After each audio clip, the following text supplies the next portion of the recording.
Welcome. The word Congo, like the words Timbuktu or Zulu, conjures up all sorts of images in the minds of many of us in the Western world. Whatever the validity or reality behind those images might be, there is no getting around the place's tremendous significance. We pause to focus on the Congo at this particular point because it provides vivid illustrations of the processes we've been examining: conquest, colonization, and decolonization. And in fact, for continuity's sake, we will carry the Congo story further, up to very recent history, up to the present. In other words, to another great theme, which would have to be described as the disappointments of the independence era. And in general, the reason for devoting a full lecture to the Congo, as we did to Ethiopia, is partly because the vividness of its history, its experience with all of these things, its history of conquest, of colonization, of decolonization, its experience since independence seems to be writ large. It's as if the characters and the events in the Congo versions of these general processes are under a magnifying glass or something. They seem larger than life. If you were going to invent a country which wanted to throw into stark relief all of the great themes of modern African history, the Congo might be a good choice to base it on. Now, I'm going to pause here for a moment to make a geographical clarification. If you've looked at the map of Africa, of Central Africa, and I certainly hope you have, like most maps, it tells many stories. You may have noticed that there are, in fact, on most political maps of modern Africa, two countries labeled or marked Congo. So let us sort these out first of all. There are, in fact, two. One, the more northerly country, is the Republic of Congo. The more southerly one is the Democratic Republic of Congo.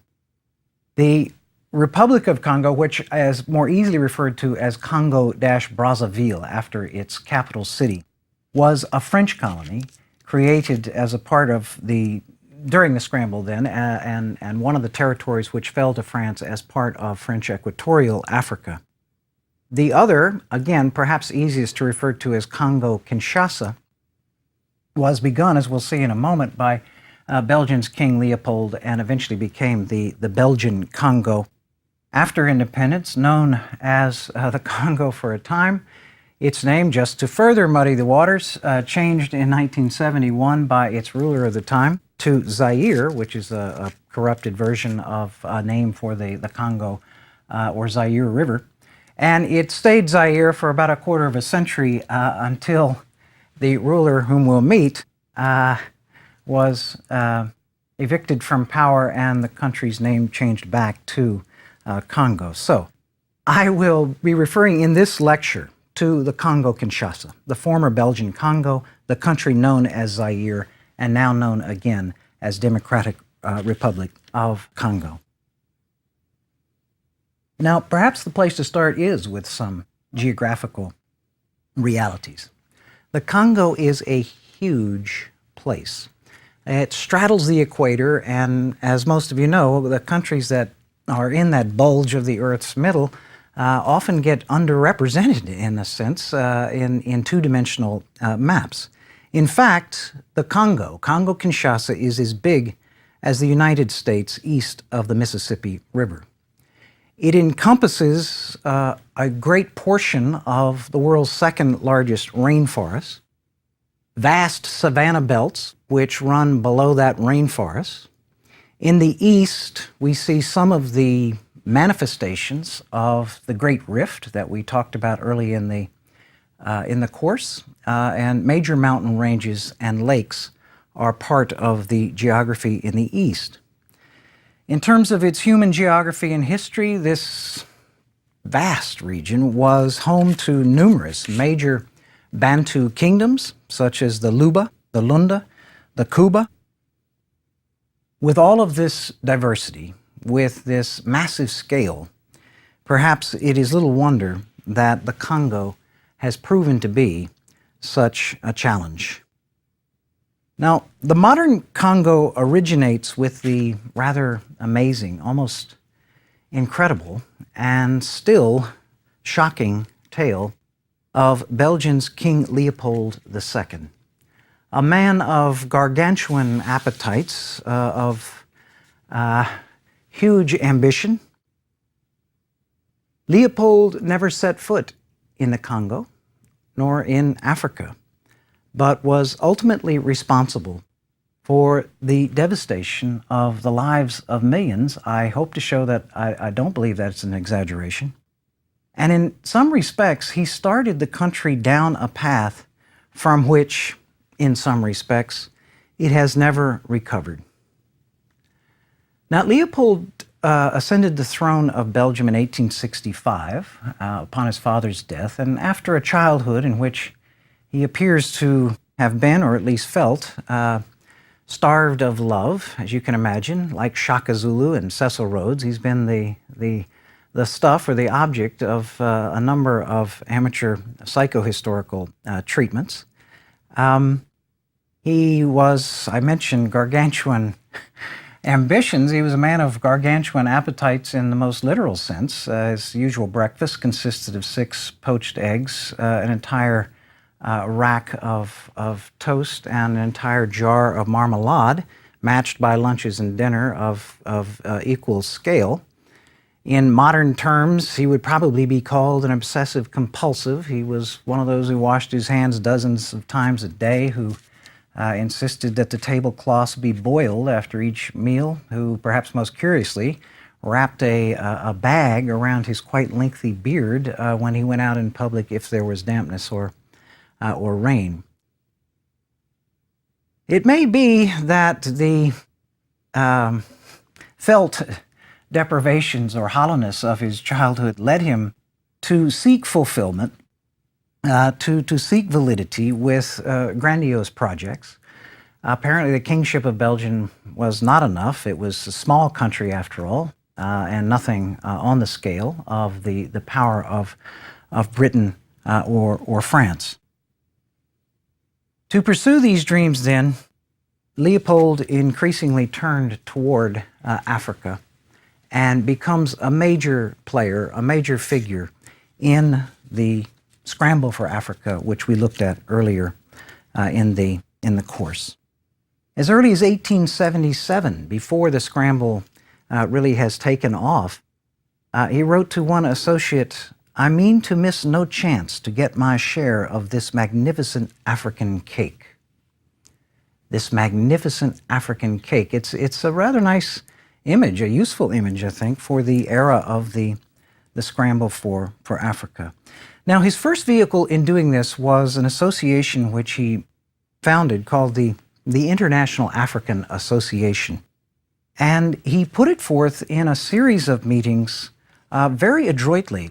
Again, whatever one says about Leopold's record or personality, he was a man of great intelligence and great cleverness, and with the ability to attract to him support or at least tolerance for his projects from those with the force of his considerable intellect and considerable charm.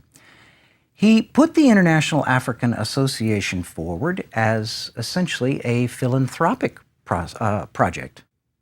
This would be an association which in Central Africa would, for instance, combat the slave trade, in this case the ongoing slave trade connected to the East Coast and usually referred to as the Arab Swahili slave trade. It would bring moral uplift. It would bring the advancement of science. It would bring, in other words, the civilizing mission. And as we've seen earlier in the course, this is very much the order of the day, the agenda. So he was putting on the table an additional version of a project justified in precisely those terms in a lot of different places in Africa at that time. Now, in reality, and I will put it that way, his objects were far more material and far more mundane. He sought a fortune in Africa, and his first means of building that fortune was through one of Africa's age-old commodities, will not surprise us, and that is ivory. But eventually, Leopold's project in Africa would be associated with a quite different commodity, and that would be rubber, in this case wild rubber. And as we saw in the case of palm oil, for instance, in the oil rivers and other parts of Nigeria, oil rivers not named for petroleum, which comes out of there now, but for the palm oil which was used to lubricate the rapidly multiplying machines of the industrial age. As with palm oil, then, rubber is almost a perfect fit between a product coming out of Africa and the requirements of that industrial age. Obviously, its principal uses exploding at precisely the time, the last decades of the 1800s and first of the 1900s, would be in the automobile and electrical industries. Now, Leopold's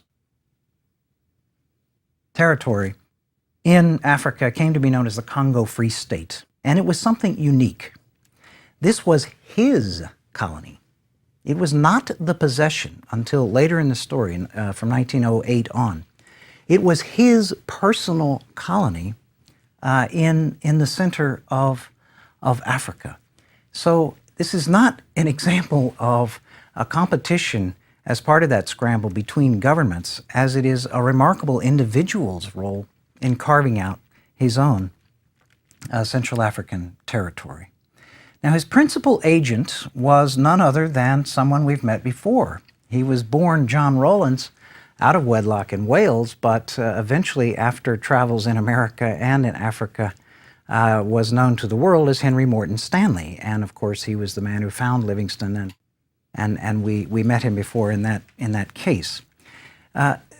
Stanley had become frustrated in his efforts to get the British government to back his own efforts in launching the scramble. The British obviously came on board at a certain point, but he offered his services to Leopold, and a very convenient partnership was born. Stanley's first step in creating the Congo Free State was something we can see as part of the scramble for Africa in many parts, and that was what we might call treaty making. The notion was to go in with a very well-armed force, 2 chiefs, indigenous rulers, and persuade them, one way or another, to agree to a legal document, a treaty, giving certain rights, usually rather shadily defined rights, to the outside power, in this case, to King Leopold. It is fair to say that most of the indigenous rulers he was dealing with were illiterate and probably had very little indication or understanding of what they were, in fact, signing or getting into. In any case, the orders, the instructions from Leopold himself to Stanley were quite clear. And I use Leopold's words here. The treaties must be as brief as possible, and in a couple of articles must grant us everything. Now, in the wake of the diplomatic importance, and that's really what it was, these treaties gave Leopold the ability to put a case forward to have his possession in Central Africa recognized by the other national powers involved in the scramble. And that was really the purpose for doing them. To establish genuine occupation on the ground, on the other hand, Stanley obviously had more difficult work involved, but began to recruit a service of not just Belgians, but frankly, a large army of adventurers, in some cases rogues, I think we could say, who began to man what the Congo Free State called the stations of the interior. They were backed, of course, by military force, and in this case, that force came to be called the Force Publique, which in fact remained the name for the police and military forces in the country until independence in 1960. This was a force which meant business, and it introduced Congolese to, for instance, one instrument which was known as the chicote. It was a longish whip made of hippopotamus hide and shredded at the end in a sort of corkscrew style, and used to deliver the corporal punishment which Stanley and his followers utilized effectively to get the resources that they were after. Rubber is essentially coagulated sap in the wild form. It's now, of course, been replaced first by domesticated production of rubber, and then obviously comes from petroleum today. But in the wild form, it essentially is available in the rubber trees, plentiful in the Congo rainforest, but often up quite high. It's difficult and dangerous work to collect wild rubber. So in a lot of respects, the great obstacle here, or the great object of the game was to create the labor force which would collect this wild rubber. Here is where the facts of this matter become rather graphic indeed. In order to get men to ascend the rubber trees and deliver the rubber to the agents of the Congo Free State, essentially the agents took hostages, predominantly women, in some cases children, usually the wives or relatives of those, and then insisted upon quotas for the delivery of rubber from the related males. This was, I mentioned the latitude given to the man on the spot in colonial administration generally a lecture or two ago, but this was, this was the man on the spot latitude with a vengeance. Failure to meet the assigned quota resulted often in the loss of one's hand, foot, ears, nose, or in some cases, head.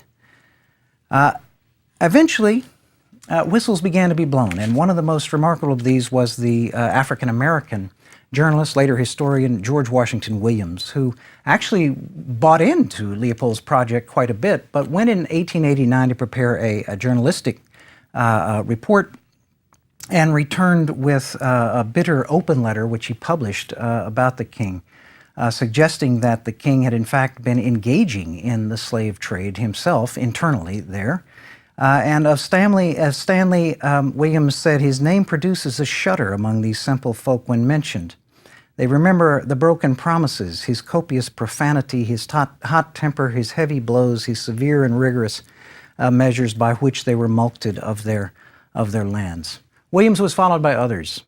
E.D. Morrell, who wrote the book Red Rubber, Roger Casement, and eventually what emerged as what you might see as sort of the first international human rights movement came forth. Obviously, the Western world had no objection to colonialism per se at this time, but became so appalled by these excesses that indeed this first human rights movement arose.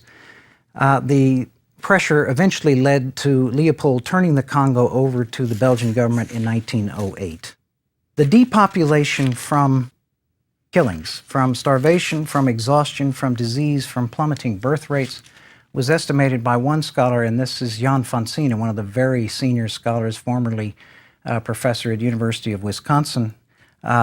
He considered that the Congo's population may have been cut in half between 1880 and 1920, and that in turn, based on later estimates, would mean a loss of population of something on the order of 10 million.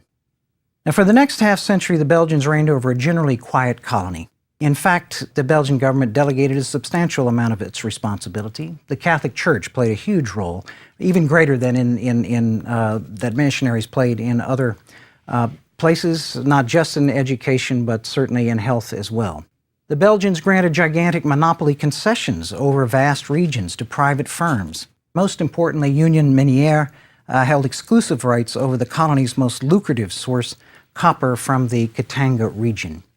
At its best, the system represented a reasonably benevolent and firm, paternalism. Union Minière, for instance, led the way in the stabilization, so-called, of labor, and did indeed undertake the creation of, in many respects, quite well-run company towns where education and healthcare and so forth was available. This was, in a way, the Belgian version of the developmentalist state that we saw in the case of the late French and British empires. The Belgians, however, were not interested, probably even less than others, in so-called troublemaking, and were particularly resistant to the notion of African involvement in politics. As a result, when the winds of African nationalism began to blow in the 1950s, the Belgians at first cracked down hard and then permitted only the most modest exercises in local elections. Political parties were legalized only in August of 1959. Then, astonishingly, the Belgians announced in January 1960 that independence would be granted in 6 months. The Belgians had done virtually nothing to prepare the nation for independence. If France and Britain eventually showed a haste to decolonize, Belgium showed something close to panic. The notion that they might be faced for another generation or two with constantly escalating demands and so forth led them to make the political turnover in the hope, as we've seen before, of retaining as much of the economic possibilities as they could. Given the size and the diversity of a country with less than a dozen university graduates in 1960, what followed was perhaps predictable. Now, the first person elected in these hastily organized elections was a former clerk named Patrice Lumumba. Lumumba was, in many respects, a radical. He voiced a vision of a genuine revolutionary sort, and as you might imagine, this did not endear him to either the departing Belgians or those in the West. The context we must introduce here, of course, is the Cold War. 1960 is in the heart of this epochal competition between the Western Bloc and the old Soviet Union bloc, of course, for influence all over the world. And eventually, both the Soviet Union and Western powers, including the United States, would install or support or back up or give aid to leadership and leading to situations which can hardly be called admirable. The first proverb I ever learned out of Africa was something like this: when two elephants fight, it's the grass beneath the feet which suffers. And it was directly put forward in reference to the Cold War. Lumumba immediately faced crises. The army mutinied within the first 2 weeks when the old Belgian officer wrote on a blackboard in front of them, "Before independence equals after independence." In other words, we're going to continue to have Belgian officers and so forth. The younger members of that army wanted promotions and wanted to see the fruits of this hastily arranged independence immediately, and Lumumba was faced with a crisis. Soon enough, the Katanga, the copper-bearing region in the far south, declared its independence. Again, in this case, with quite direct Belgian support, the landing of official Belgian troops to try to break away from the Congo. They were supported by numerous mercenaries drawn from South Africa and southern Rhodesia. Certainly, the attitudes and ideologies of Lumumba, as I said, earned him the enmity of not just the Belgians, but the Americans. These were amply documented in the church hearings between 1975 and 1978 on the Central Intelligence Agency. President Eisenhower, for instance, is recorded at one meeting after a briefing asking if, quote, "we can't get rid of this guy," unquote. The Belgian foreign minister, in a document unearthed later, said that, quote, "responsible authorities had the duty to render Lumumba harmless. Well, eventually the triggers are pulled by Congolese themselves, given the support of the external powers. And Lumumba was assassinated in early 1961 after something like 6 months in office. There ensued a half-decade of incredibly complex chaos. If you lived through the early 60s, the headlines each day seemed to be a kind of revolving door of movements and secessions and interventions and different leadership and so forth. Behind the scenes, though, a shrewd young army officer, originally known as Joseph Désiré Mobutu, was consolidating his power. He visited Washington, actually met with President Kennedy in 1963. In November of 1965, he pulled off a bloodless coup d'etat. Thus began 32 years, no less, of Mobutu's regime. We asked in the last lecture what Africa's new rulers would do with their power, and we will see that the answers to that are variable and changeable. In Mobutu's case, the answers are clear and disheartening. Internally, Mobutu was quite prepared to hammer any opposition, but he also, again, a man of great intelligence and political skill, rewarding allies, buying off rivals, adept at both the carrot and the stick. Internationally, he played the geopolitical game very cleverly again, adroitly positioning himself as a friend of the West to keep the Cold War era aid coming. He developed a cult of his own personality and, in fact, dropped the Joseph Désiré to his name and became known officially as, listen for all of it, Mobutu Sese Seko Kuku Ngbanda Wazabango, meaning the all-conquering warrior who triumphs over all obstacles. An alternative translation, which I actually think is more accurate, is the strutting rooster who covers all the hens, going from battle to battle, leaving enemies in his wake. Above all, Mobutu lined his pocket on a colossal scale, becoming literally one of the richest men in the world, a fortune estimated at certainly over $4 billion dollars. Most of the wealth wound up in European banks and real estate. Eventually, the center could not hold. The corruption at the top percolated to every level of Congolese society. Mobutu had become, by the 1990s, something of a caricature, even an embarrassment to his Western supporters. And Zaire, as he had renamed the country, I would say essentially ceased to exist by the 1990s. A rebellion launched from the east in 1997, again with some external participation, in this case by neighboring African countries, quickly drove him into exile, and he died shortly thereafter. Since Mobutu's fall, alas, things are little better. A major civil war, complicated by spillover from Rwanda and Rwanda's genocide in 1994, and other Great Lakes countries, has festered. Congo has always been a target for external interest because of its enormous mineral resources in things like copper, diamond, and these days in coltan, a crucial element which is found, for instance, in every cell phone. I don't have to tell you how strategic that has become in the last decade or so. In fact, in the civil war which has emerged in the Congo in the 1990s and essentially continues off and on with sporadic ceasefires and breakdowns again, there are numerous nations that have forces inside the Congo, including at least 5 other African nations. We have, in a sort of perverse sense here, a kind of perverse rendition of the era of Leopold and of the scramble.